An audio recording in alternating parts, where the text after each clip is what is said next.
doing? Hey!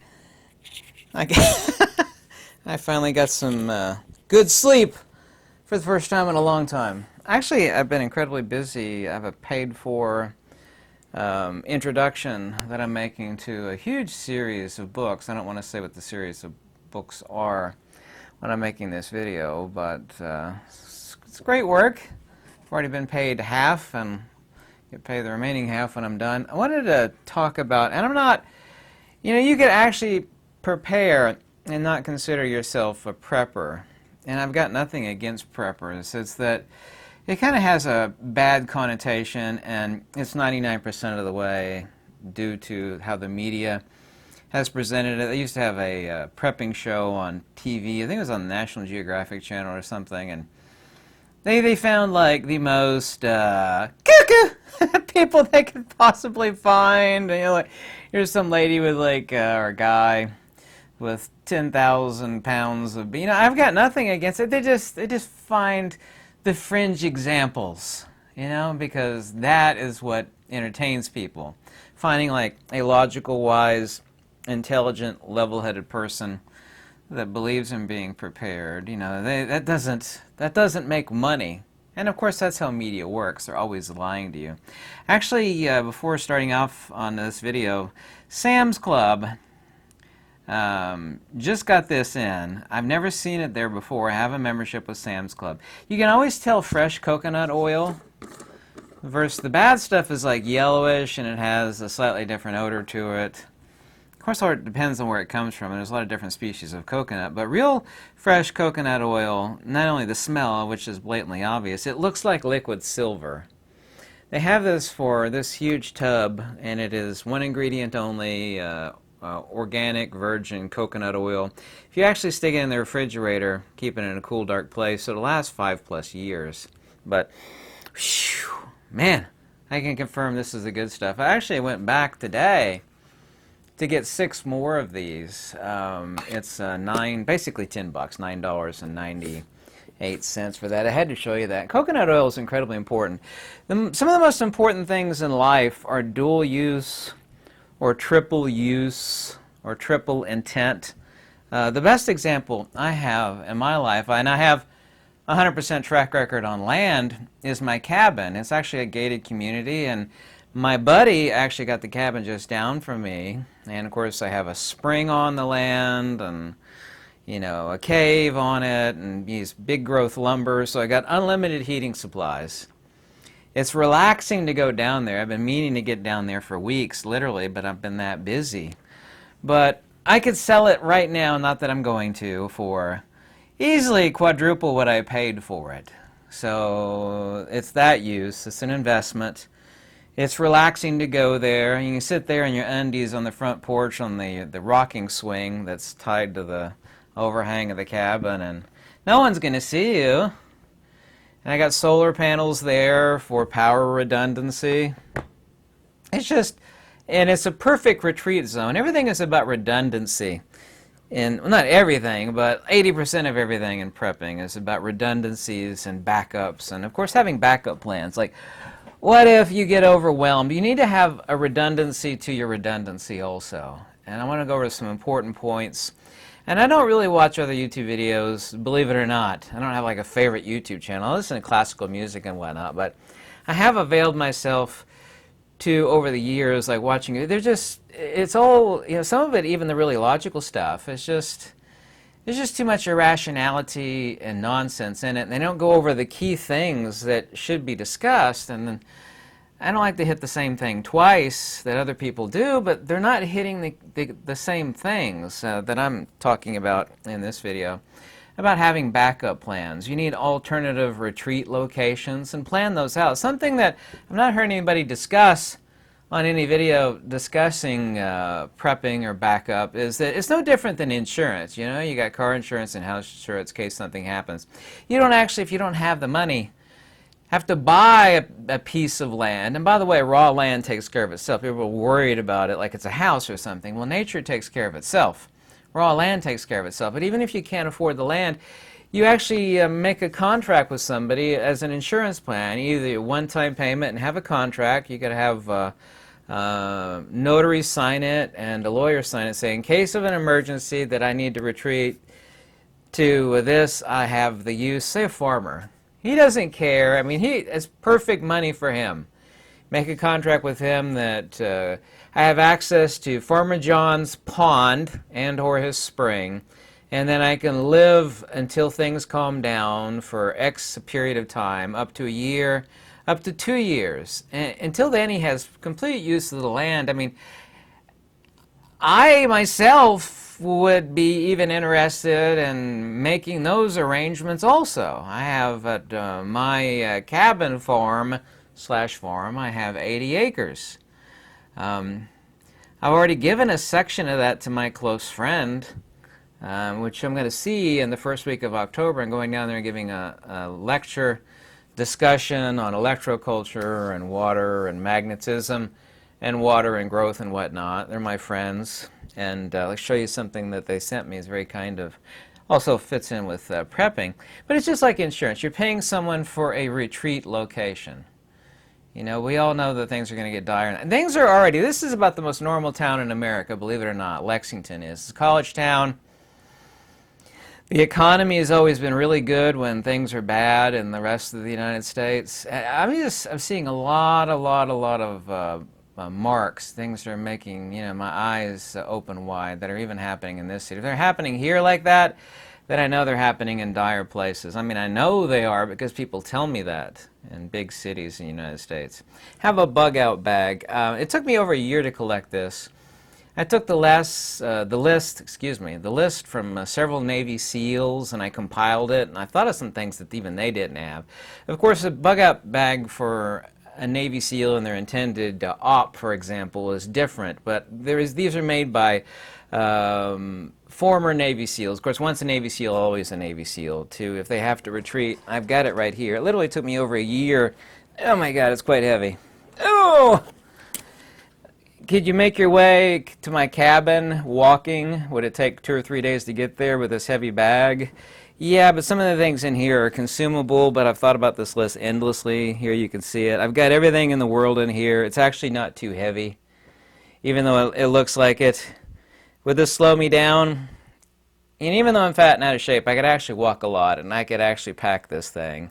And it has everything in here that I need, including some things I can't talk about on the tube. Pew, pew, pew. There's something like that in there. I mean, necessities. Oh, God. Not only to keep you alive, when people think about stuff to keep them alive, they think about food, water, clothing, and shelter. They don't actually think about the things that nature's creatures were blessed with, like, you know, fangs and, you know, claws and other things. Human beings don't have that, so we have to have our own. And people never think about that. You know, I know many countries you're not allowed to own these things, but I mean, that's a necessity in any form of being prepared and or survival, is the ability to not only protect yourself, but to defend what you have.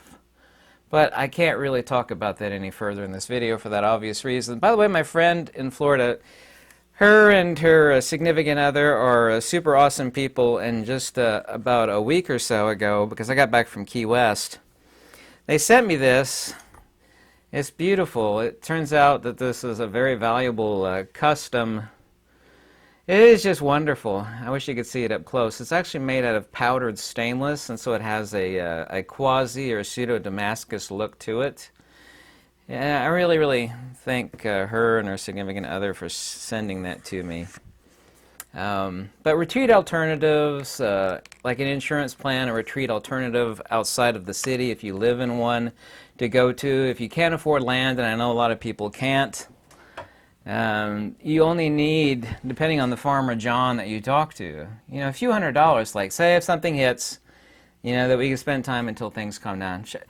I don't know of really, unless a farmer is really suspicious, depending on the location, wouldn't let you buy that. I mean, I can call myself technically a farmer, even though I don't have a tractor. I do know how to farm and grow food. My grandfather taught me that. But I mean, you know, you talk to someone, you realize they're halfway normal and not going to come and wreck your land. I actually have that type of insurance policy. Getting that's easy. No one's talking about that on any of these other preparedness videos. So bug-out bag. Thinking in terms of long-term foods versus rotation foods for storage and being prepared.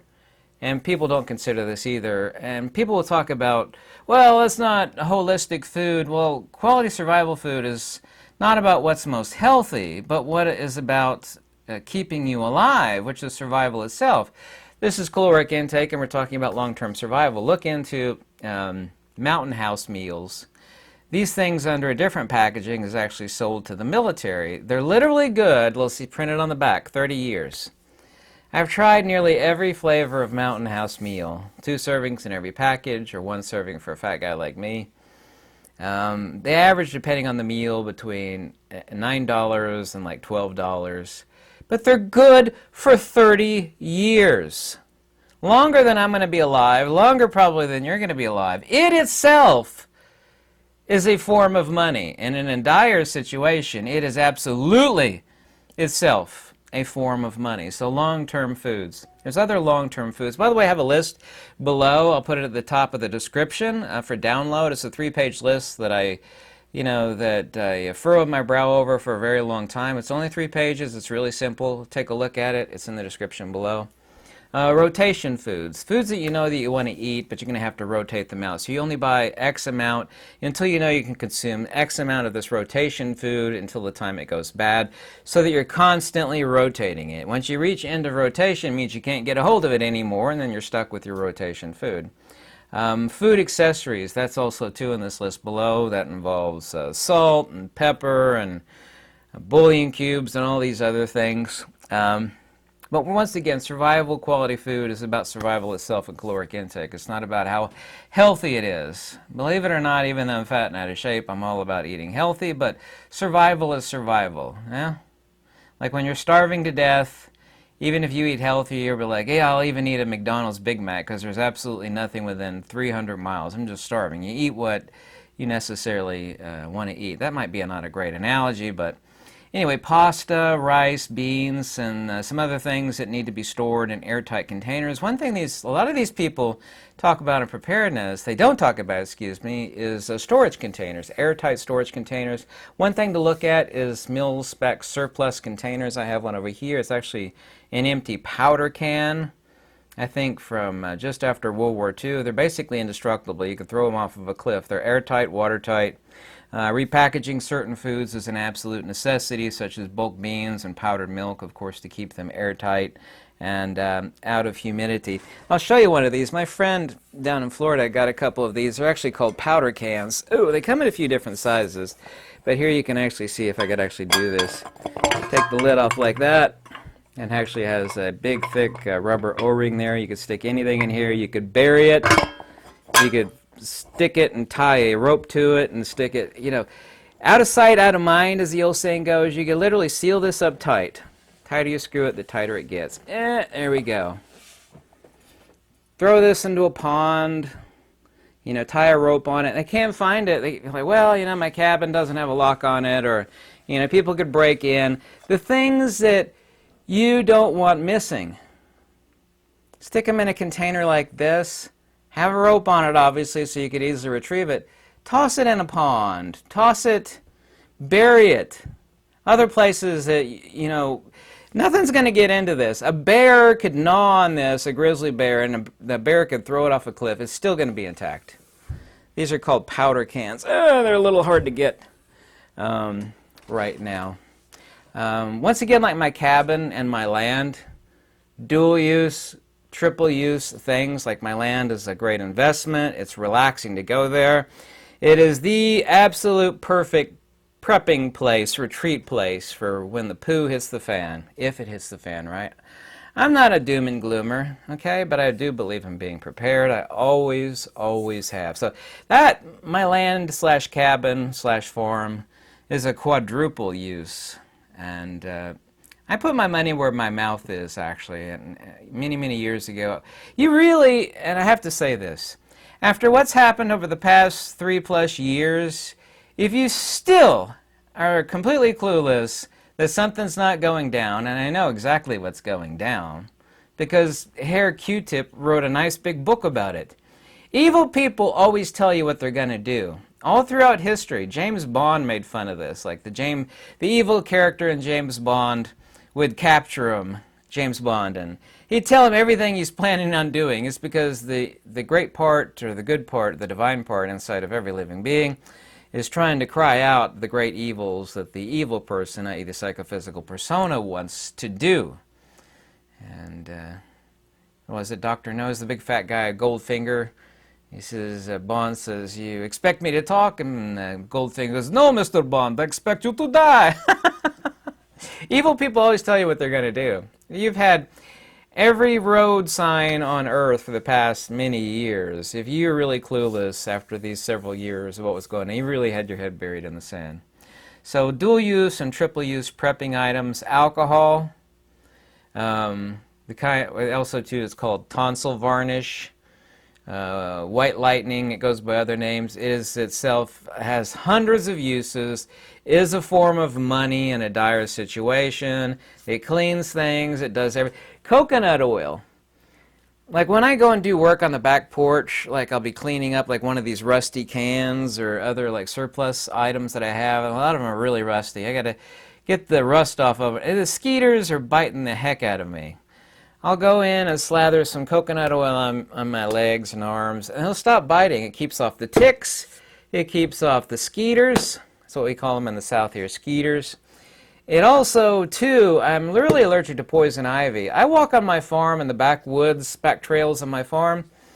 Poison ivy's all over the place. I'm in shorts. I never get even a drop of poison ivy attack on me because I smear this on my legs. You know, you can cook with it. It's really good for your skin. I mean, this is nature's ultimate. There's like a gazillion things you could do with pure coconut. You should get some. This is $10 for this huge freaking jug. This is actually way better than the stuff they got at Costco because I have some of that. This is pure. You can tell it just by looking at it before using it. It looks like liquid silver. Yeah. Anyway, that's pure virgin coconut oil. So.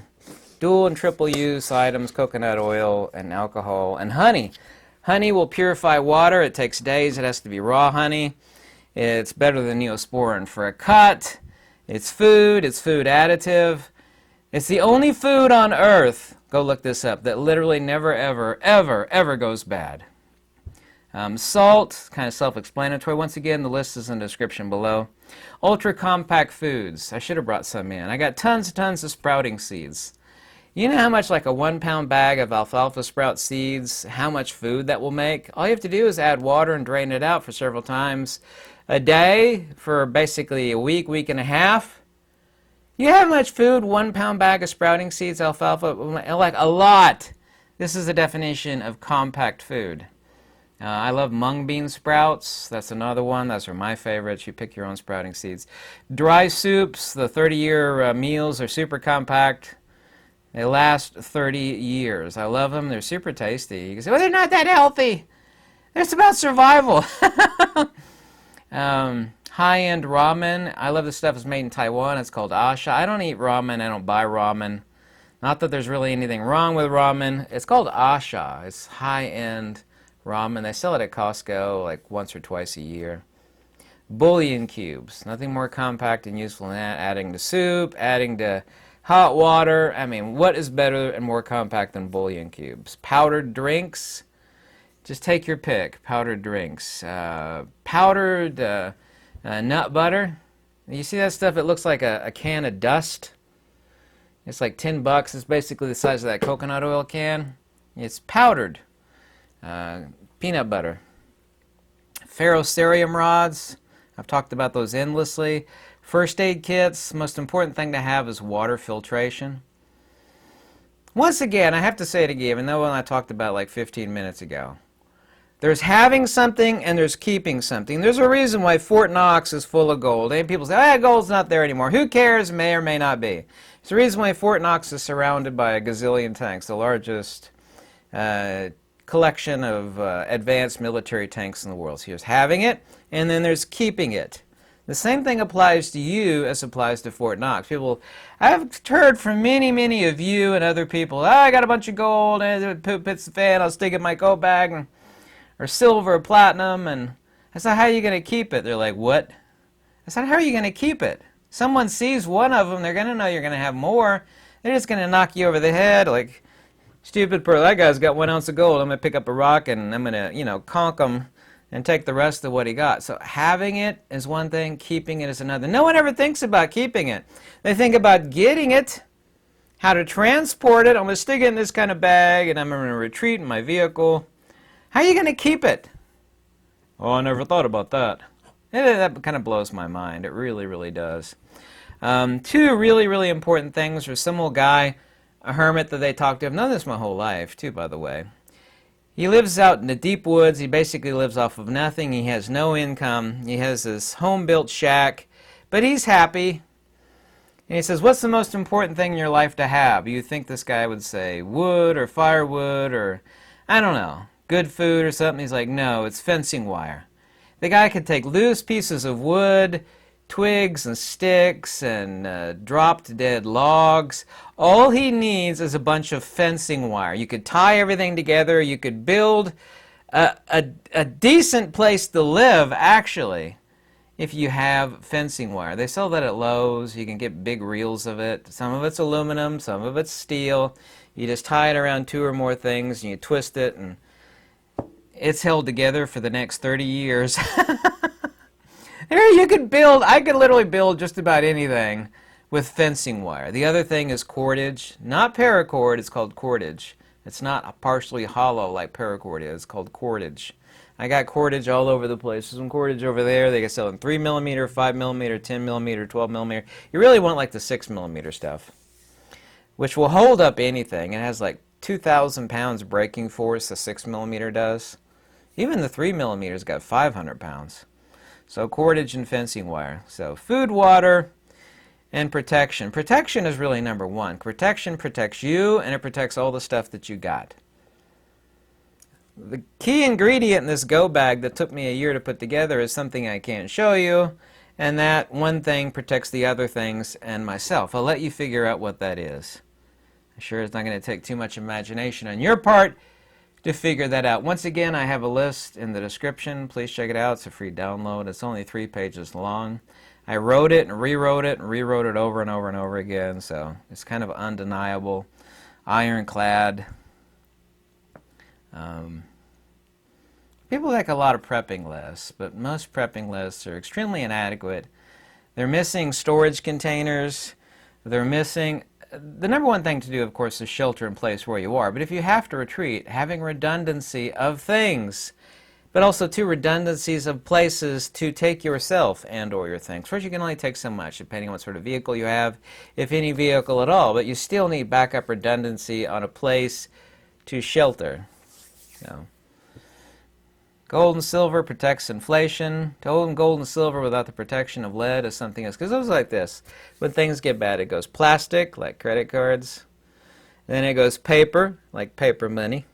Then it goes gold, silver, platinum. And then it goes lead.